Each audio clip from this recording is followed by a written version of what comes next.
Breaking news po tayo mga quiz. May isang source po ang nagsabi sa amin na pagkatapos pala ng laban ng Magnolia sa Meralco, abay napagalitan pala si Coach Chito ng coaching staff kasi mali-mali na yung gameplay at balasahan. Bali sinisi pala nila si Coach Chito at narinig talaga ng source namin na nasigawan siya sa locker room. Dagdag pa na si Johnny A daw ang nanigaw.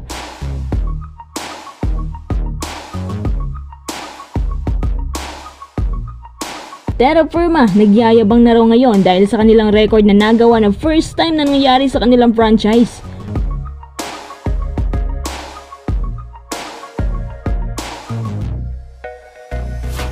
Bago tayo magpatuloy, kung nais susuportahan ng aking channel, just click subscribe and share.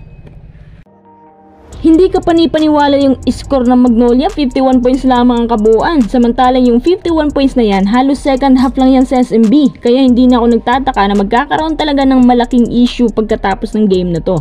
Teka, ano ba talaga nangyari sa likod ng Magnolia?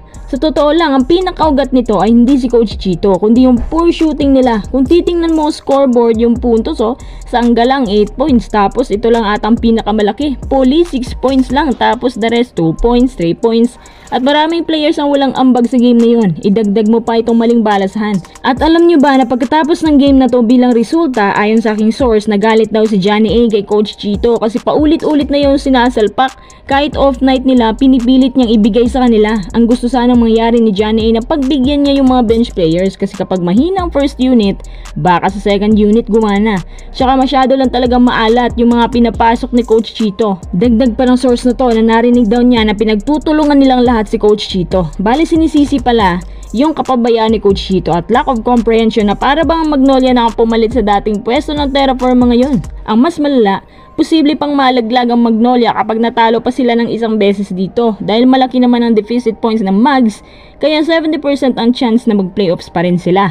Isipin nyo, 51 points lang nakuha ng Magnolia sa buong 4 na quarters at ito na po ang pinakamababang score sa Magnolia history. Si Coach Chito lang ang nakagawa niyan. Parang mas mababa pa nga to sa nakukuha ng Converge. Tsaka namana ata ni Coach Chito yung motto ni Coach Chot, kaya ganun. Kapag natalo sila ng Terra Firma, laglag ng pag-asa. May mga haka-haka din na baka nabayaran lang daw Magnolia para palakihin ang kalamangan ng Meralco at nang sa ganun makapasok din sila sa playoffs kasi naghihingalo din itong Meralco. Naku, ang Magnolia pagbibigyan ng Meralco, imposible naman nun. MVP team pa talagang pagbibigyan. Hanggang ngayon daw po ay nagkakabuhol-buhol ang coaching staff ng Magnolia. Kulang na lang i-request nila na paalisin na si Coach Chito. At hindi rin po nagustuhan ni boss ang nangyari kasi nakakahiya raw para sa isang SMC team na ganito ang sinapit. Napansin ko nga sa Magnolia na poor shooting sa lahat ng aspeto mula sa 3-point line pababa sa mga free throws at jumpers.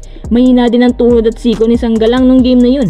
Isa pang solusyon dito, palitan nyo na kasi ang coach kung yun lang naman ang nirereklamo ng coaching staff mismo. Abay, palitan na agad yan. Pangalawa, palitan na rin ang first unit kasi bumababa ang kanilang mga stats. Pangatlo, kunin nyo na lang si Mikey. Pang-apat, kumuha ng isa pang legit na big man at i-trade si Laput na hindi naman consistent. Alam nyo ito si Laput, hanggang tangkad lang pero walang kalibre, mas okay pa nga si Sistan sa kanya. Higit sa lahat, pang-lima, manguha ng maraming shooters or wingman. Huwag kayong umasa kay Poli na injury prone tapos hindi pa consistent ang shooting. In fact, wala siya masyadong tulong sa mga importanteng games. Huwag masyadong magpapa-overload sa backcourts gaya nung kinuha pa talaga si Balanza. Si Johnny ay hindi na nakatiis. Sinermo na talaga si Coach Chito. Ano kayang pakiramdam ni Coach Chito ngayon? At paano niya i-handle ang ganitong lackings nila?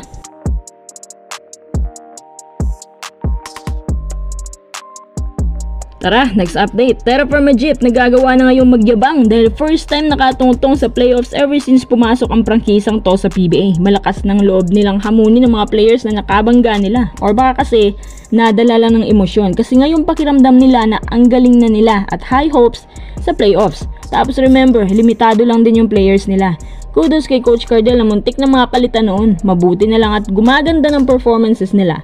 Maraming teams ang posibleng makaabot sa Final 4 ngayon pero sana lang ang alas na yan ay abuti ng swerte kapag kaharap na nila ang walang talo pa ngayon na SMB. Nice one para dito sa Terra Firma Jeep. Sana ma-maintain na nila ito, hindi kagaya ng Blackwater.